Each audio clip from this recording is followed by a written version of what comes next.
Hey, it's Mia. Thanks so much for stopping by the website. I wanted to do this video for you to explain the difference between the original Elemental Abundance Journal cards and the Elemental Abundance Oracle deck. So the first thing that's different is this particular deck still has 54 cards to it, but this time there's some more layers added to it. So for someone who has never used an Oracle deck before, you can still use this similar to the journal deck in that you can just, pull a card on a daily basis. However, if you are a more experienced card reader, there are several different layers that are now added to this to give you a deeper insight and guidance for yourself or for your clients. So let me explain how this works. You already know that I redesigned the chemical table with elements and practices that I believe are essential for a life of abundance. So this time with this particular deck, they are divided into 6 colors. So the red cards represent the earth element and the root chakra. These are your foundation cards, and they really speak to prosperity. The orange cards are for the element of water and the sacral chakra. They are for creativity, and they really give you guidance and insight around your emotions. The yellow represents the element of fire and the solar chakra, which is the seat of your willpower. And so these cards support and encourage your authentic identity. The green cards are for the element of air and the heart chakra. So these cards are all about connections, and they support you in creating harmony in all of the different areas of your life. The blue cards.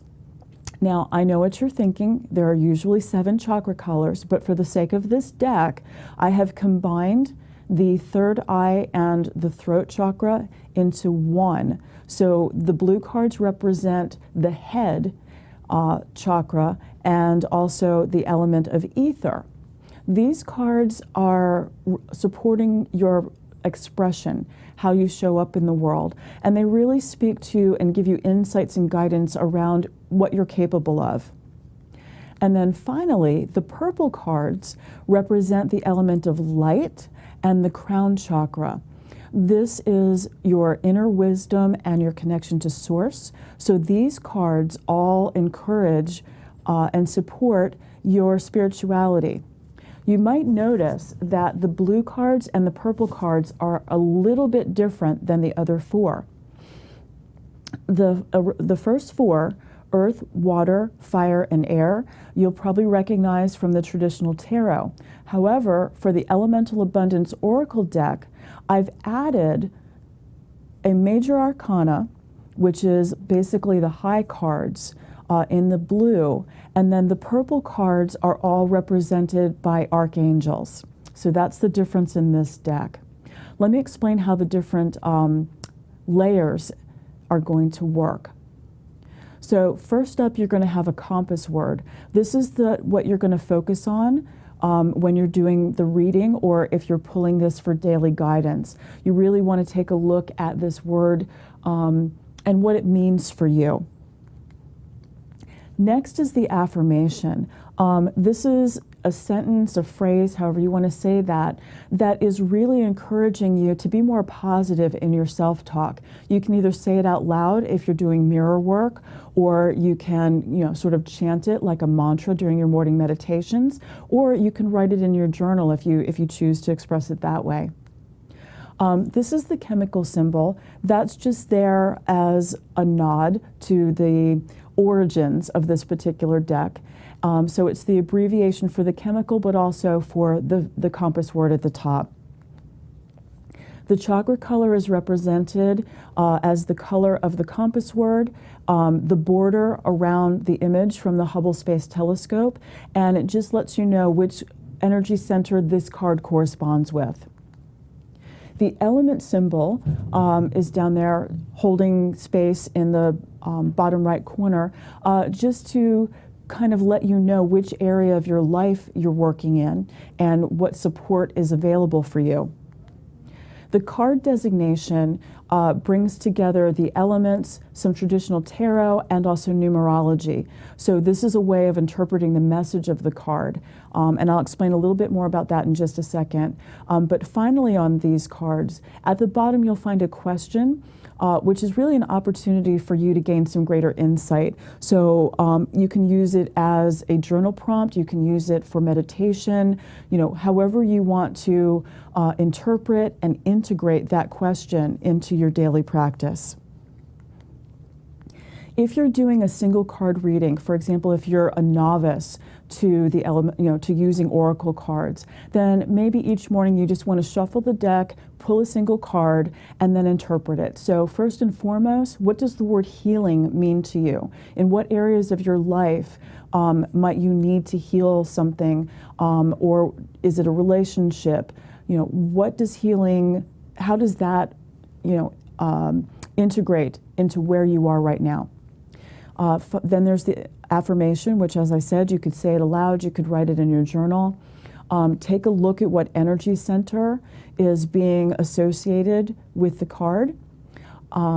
Ask yourself the journal question during your meditation, or write it in your journal. And then I'm going to show you in just a second what does the number signify and what are the traits of the element? So to answer that, I want to show you this chart. Now, before you get blown out of the water and go, oh my goodness, what in the world is all of this? I promise you that this is easier to use than it looks. It's a grid. So, for example, the card that we had up on the screen was the Four of Air. So you would simply find the green column in the center.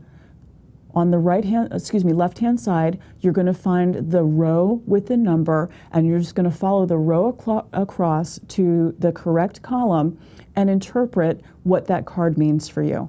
Please don't be intimidated by this. It's more of a quick start guide than anything else. As you get to know the cards, you'll get more familiar with the meaning, and you won't necessarily need the chart anymore. So if you were going to do a 3-card reading, for those of you who are more familiar with oracle decks and you wanted to do something a little more insight for yourself, or if you're working with clients, I don't necessarily use the past, present, and future. I prefer the mind position, body position, and spirit position. So it's really, where is your head, where is your body, and where is your spirit at this moment? And you would interpret each card the same way, but in addition to that, you would go a little further and ask, okay, well, how do all 3 of these cards connect?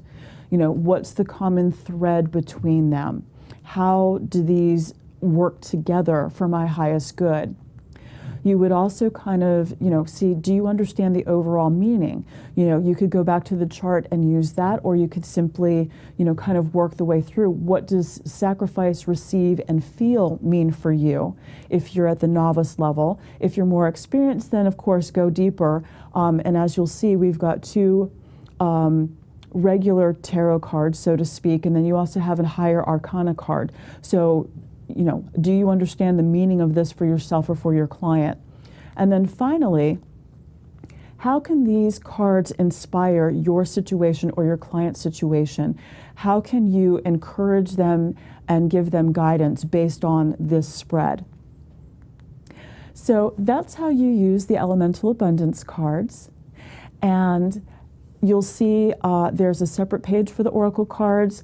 On the website, there is also a link at the bottom of the page right under this, and you'll see where you can order your own deck, order multiple decks, give them away as gifts, give them for friends, whatever you'd like to do.